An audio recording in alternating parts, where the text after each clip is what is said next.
there comes a time to let go of those tiny pencils that are no longer serving you. And there comes a time to let go of the teaching methods that aren't working for you anymore either. Do you have a drawer filled with those tiny pencils that you just can't hold properly? They're not functional, they're just not working. Maybe they once were, but they aren't anymore. It's time to let those things go. And just like there comes a time to let go of the tiny pencils, there comes a time to let go of those teaching methods that just aren't serving you anymore. Maybe when you first picked your curriculum, it worked really well. You and your child loved it, you were on board together, and it was really fun. And maybe that same curriculum just isn't igniting that same joy any longer. It once served you, and now it doesn't. Things have changed, and this is not your fault. This is not a blame thing. It simply means that it's time to change things up. So what can you do? The most common answer is to, simply change your curriculum. This is really just not feasible for so many of us. Curriculum can get really expensive. And to be swapping that out month to month, searching for what could finally work, it's just not an option and not helpful advice. I'm going to show you how to take the curriculum that you already have and adapt it so that it works for you and bringing that connection back. If you are new here, hello, my name is Natalie Burns, and I show homeschooling moms how to simplify education so that you can be free from overwhelm and teach with easygoing confidence. It can be really tempting to just keep going with what's not working because, well, you've already stuck with it this far. It's way too expensive to switch.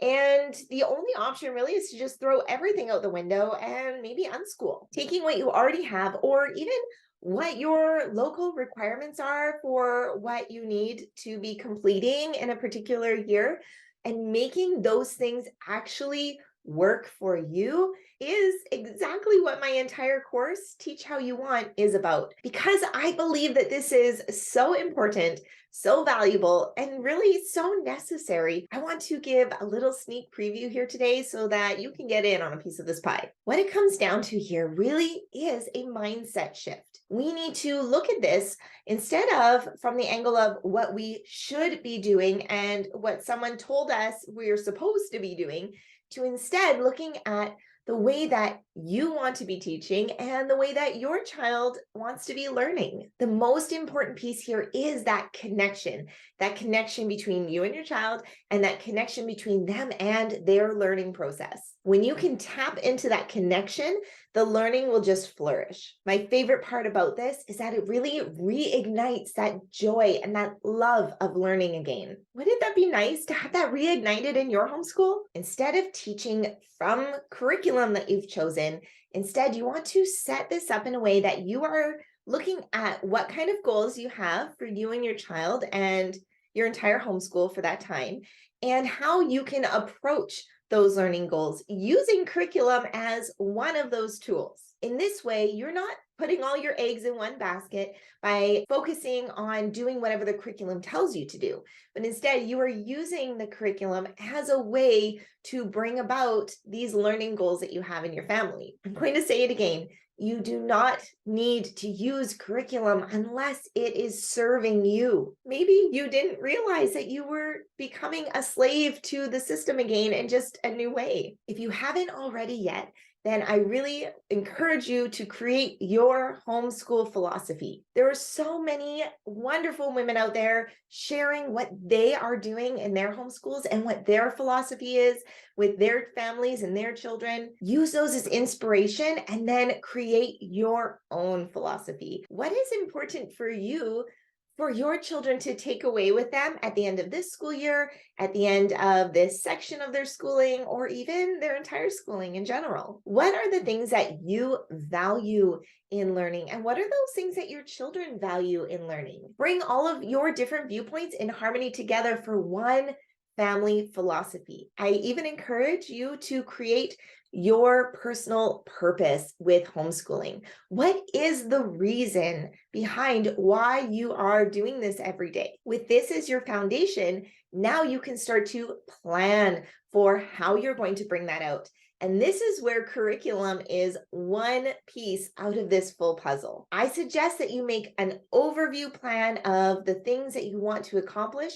For example, if you are looking at creating paragraphs with your child, this is not necessarily something that will just naturally come about in the year unless you intend for your child to develop in the skill of paragraph writing. Just knowing this in general is enough to steer opportunities to practice paragraph skills. You may want to plan these out more formally, or you may want to reverse plan. Just write down later what actually got done. Either way, it forces yourself to reflect on what you're doing, what you did, and how you can move forward the next day. This is a type of teaching assessment strategy. By reflecting on where you're at today, it will help you with how you move forward tomorrow. Once you know why you're doing it, the big picture of what you value, and then you've planned for how to make those come to life in your homeschool, now we get to the fun, practical part of those teaching strategies, those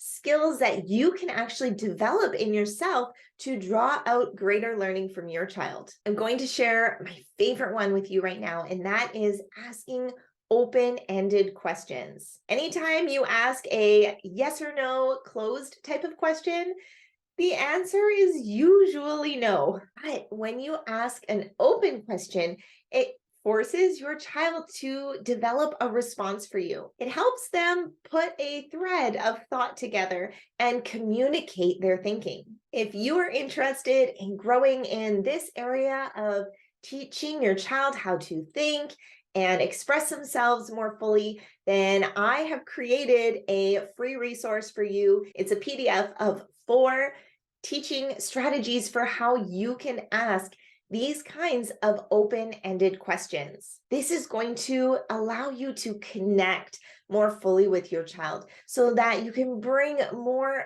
peace into your homeschool. Not to mention, this is going to make you feel really confident as you hear your child express themselves in a deeper and more meaningful way. I'll leave the link for this PDF in the comment section. You can use these questions and these strategies to change the way you present your current curriculum. So now when you take a look at the page for what you're going to be doing that day with that curriculum, you can now assess that with your philosophy, your plan, and those teaching strategies to present this in a way that is going to be engaging for your child. Set up your curriculum in an environment that makes your child excited to learn with you. These skills come naturally for some people, and they are a learned process for others. So if you are learning this and you would like some support and encouragement along the way, I have so many resources here on YouTube. There are plenty of videos, and on my website, homeschoolteachingsimplified.com, I have different workshops that you can take to learn these skills for yourself so that you never need to hate your curriculum again. You know how to make it work for you. I'll be back for another homeschool teaching video next week. If you don't want to miss it, then you may want to take a moment and hit that subscribe button. I hope that you have a wonderful day, and I will see you next time.